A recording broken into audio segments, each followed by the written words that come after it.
Mais tu sais, parce que j'ai passé 3 mois sans développer rien, juste à réfléchir, alors que la donnée était déjà prête, tu vois.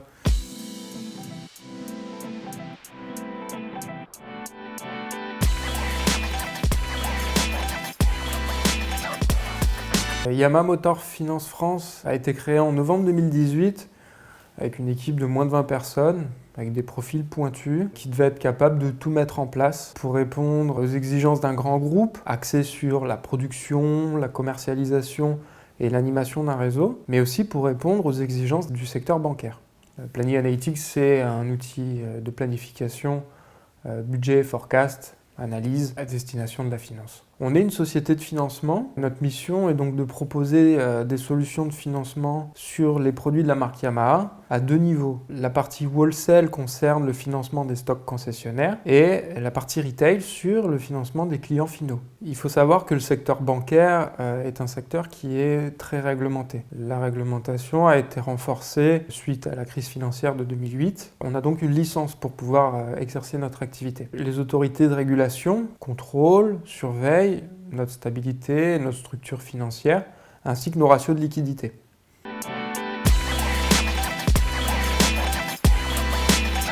J'ai créé un entrepôt de données permettant de rendre la donnée transactionnelle intègre et disponible au format décisionnel. On était en mesure d'alimenter un outil de BI permettant la mise à disposition de ces informations à une forte granularité sans analyse particulière, mais également d'alimenter notre outil spécifique au reporting réglementaire.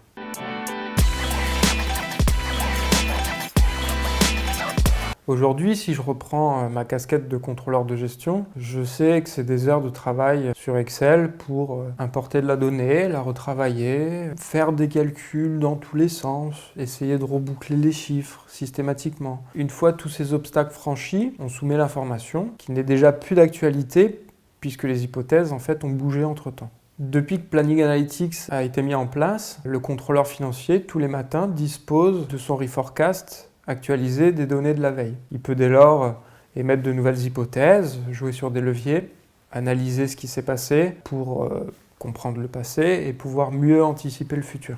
Le contrôleur de gestion peut créer des scénarios, les dupliquer, les comparer entre eux pour pouvoir bien sûr analyser et comprendre ce qui s'est passé par rapport à ce qu'on a prévu qu'il allait se passer et ainsi avoir une meilleure projection sur le futur.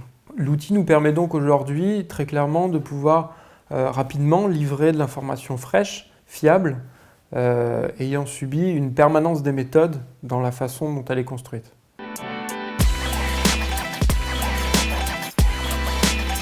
L'approche, la modélisation et les leviers de ces deux périmètres sont totalement différents, ce qui a donc nécessité un cloisonnement des données pour pouvoir permettre des analyses pertinentes. Après, bien entendu, le corps modèle applicatif qui a été défini, qui est structuré et structurant, est le même sur ces deux périmètres, ce qui nous permet une consolidation de l'information à une même granularité. Le contrôleur financier est déjà en demande pour intégrer de nouveaux périmètres qui devront bien entendu respecter ce corps modèle applicatif qui a été défini, qui correspond en fait aux axes d'analyse de l'entreprise, notamment qu'on intègre une brique concernant les frais de personnel. Le fait qu'on soit une entreprise en création et que nos outils sont tous en train d'être implémentés en même temps fait qu'on est plus que jamais en mouvement. On doit alors redoubler d'agilité pour pouvoir répondre aux besoins d'hier, auxquels on n'avait pas encore répondu, aux besoins d'aujourd'hui, qui sont concrets, et aux besoins de futur, auxquels on n'aurait peut-être pas encore pensé, mais qu'il faut prévoir dès aujourd'hui dans l'application.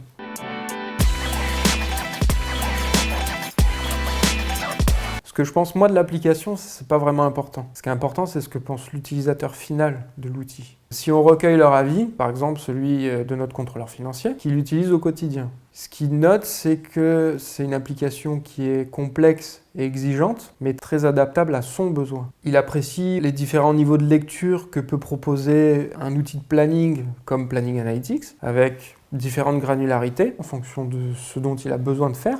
Un autre point positif qu'il note, la disponibilité non pas que des informations financières, bien sûr, mais aussi d'informations métiers, business, des statistiques, des quantités, des pourcentages, des ratios, des projections. Une des difficultés qu'il a notées au niveau du projet, c'est le fait qu'il fallait retranscrire la méthode Excel utilisée jusqu'à présent dans un outil qui ne fonctionne pas comme Excel. Quant au directeur général, qui était le sponsor du projet, ce qui retient, c'est que c'est un outil puissant qui répond totalement à notre besoin. On y retrouve de l'intégrité de données, la centralisation des informations, permanence des méthodes, profondeur d'analyse différentes. La façon dont on l'a mis en place permet de pouvoir jouer sur des leviers, ce qui nous donne une ouverture sur le pilotage de l'entreprise et la stratégie.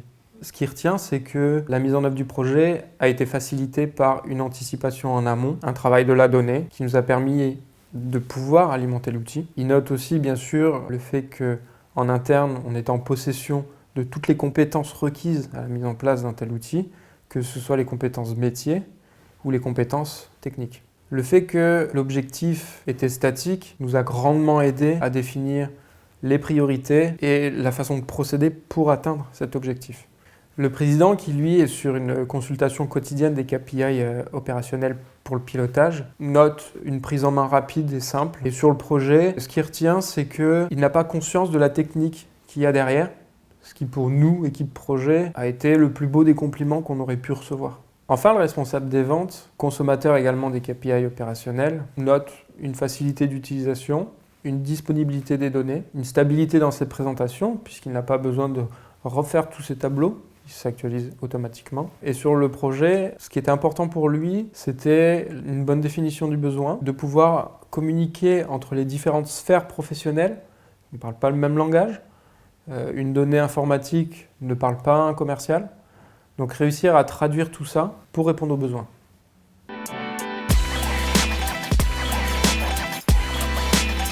On avait une équipe qui était compétente, qui connaissait très bien le métier et qui connaissait la technique. On a choisi un outil qui répond à notre besoin, ou du moins qui est capable de répondre à notre besoin. Enfin, et je pense que c'est peut-être la plus importante, on avait une donnée qui était préparée, structurée, organisée, disponible et intègre.